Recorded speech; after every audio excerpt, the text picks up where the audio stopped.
Yeah, this midsole technology is unique, but they could have come up with a better name than Cloud Tech Phase, because what the hell does that mean? I get it, it's a tech-driven company, but I just want to run, so I'm giving it a new name. I'm calling it the Push and Roll Tech. Now, most shoes on the market look like this. It's got a solid midsole. Yeah, there are tiny little pockets of air within the foam, but obviously nothing like this. I always thought you needed a solid structure in order to create stability. Otherwise, it's like stepping on a slice of bologna. Here's what happens in a traditional midsole. Stay with me.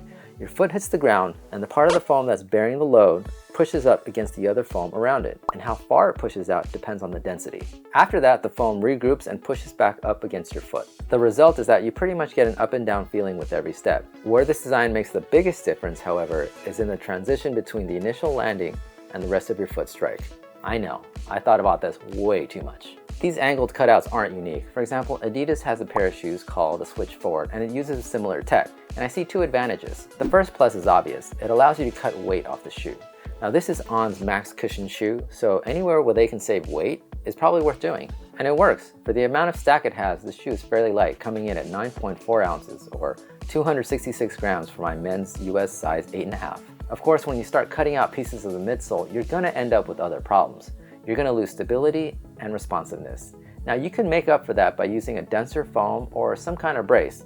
The On Cloudeclipse uses both. It incorporates a torsion plate, which they're calling a speed board. That's this plastic piece right here. Apparently, the speed board used to be right up against the foot, but here they moved it down to the bottom. It makes the ride feel less hard. The trade-off is that unless you're running on a surface that's absolutely free of debris, at times you think you're stepping on poppers. The good thing is that you don't really feel the crunch. I usually wear headphones when I run, so I don't even notice it. Then there's the Helion foam, which is actually quite dense to the touch. But before you write it off as being too hard, you have to take into account the negative space when you calculate the overall density of this foam. All of this combined makes for a well-cushioned ride that's responsive and stable. The second thing that this cutout does, which makes it distinctive, is create that all-important push part of the push and roll. As your foot comes down, the pods begin to collapse from the heel forward, or midfoot forward depending on your running form. But the angle of these pods forces the top layer of the foam to nudge slightly forward as it comes down, while the outsole stays planted. In effect, this gives you a tiny push forward. It transfers the energy in the direction that you're moving, which promotes a quicker and smoother roll in your foot. Still don't see it? Let me draw it out for you. In a traditional sole, it goes like this. When the foot comes down, there's a tiny bounce that happens right here before the rest of the foot rolls over. The On design smooths out that little bounce that happens right there. So it goes a little bit more like this. Your foot comes down, it pushes and then rolls because it's moving the energy forward. Honestly, if I had to describe it, it has an uncanny resemblance to the Boston 12. Strange how two different designs can result in a similar ride. The Boston 12 does have a little bit more spring off in the toe, but for a max cushion shoe, this is really solid. I've taken these out on several runs now, and surprisingly, I've been able to run comfortably at paces ranging from long, easy runs up to tempo runs. I think all of that is possible because of the push and roll and its slim profile. You can see from the top that the midsole hardly flares out at all. Despite that, anything faster is a complete struggle. At my 5K pace, I noticed that my forefoot was moving around a lot in the toe box. There isn't enough lockdown in that area for you to get a good grip to launch yourself forward. It just felt like my toes were slipping around. But what's it matter though anyway, right? These shoes really aren't made for speed, but I wanted to test it out and let you know. It's really all about comfort. The shoe fits true to size, and the step-in feel is really good. The materials feel high quality, the tongue isn't cumbersome, it's thin but it's got a little bit of padding up here, and it's sewn into what looks like a booty construction from the inside.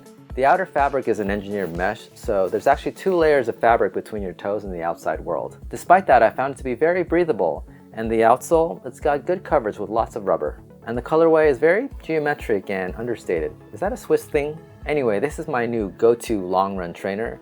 That is, if I have the patience to deal with these laces. It's a minor nuisance, but a lot of people have criticized the way it laces up, and I completely agree. The eyelets on the bottom are wide apart, so the fabric right here tends to bunch up. In general, they could probably get rid of a lot of fabric here and cut some of the weight as well. Like it or not, that makes plenty of room for your toes to wiggle about. Like I said earlier, maybe it's a little too much. And because the eyelets are made of a paracord type material, the laces tend to slip right through, which makes it very difficult to keep the tension when you're tying your shoes, which is really annoying. I've had to tie the laces twice before every single run. Hopefully I'll figure it out soon because I really do enjoy running in these. Or maybe you can ask someone nearby to put their fingers on the laces while you tie them, kind of like gift wrapping a present. Overall, I highly recommend the On Cloudeclipse to anyone looking for a new long run shoe. They're comfortable and surprisingly stable and responsive for a max cushion shoe. The only downside I see to this is the long-term durability of this collapsing feature, because there just isn't enough foam to maintain the structure. But the Swiss have been known for their precision timing.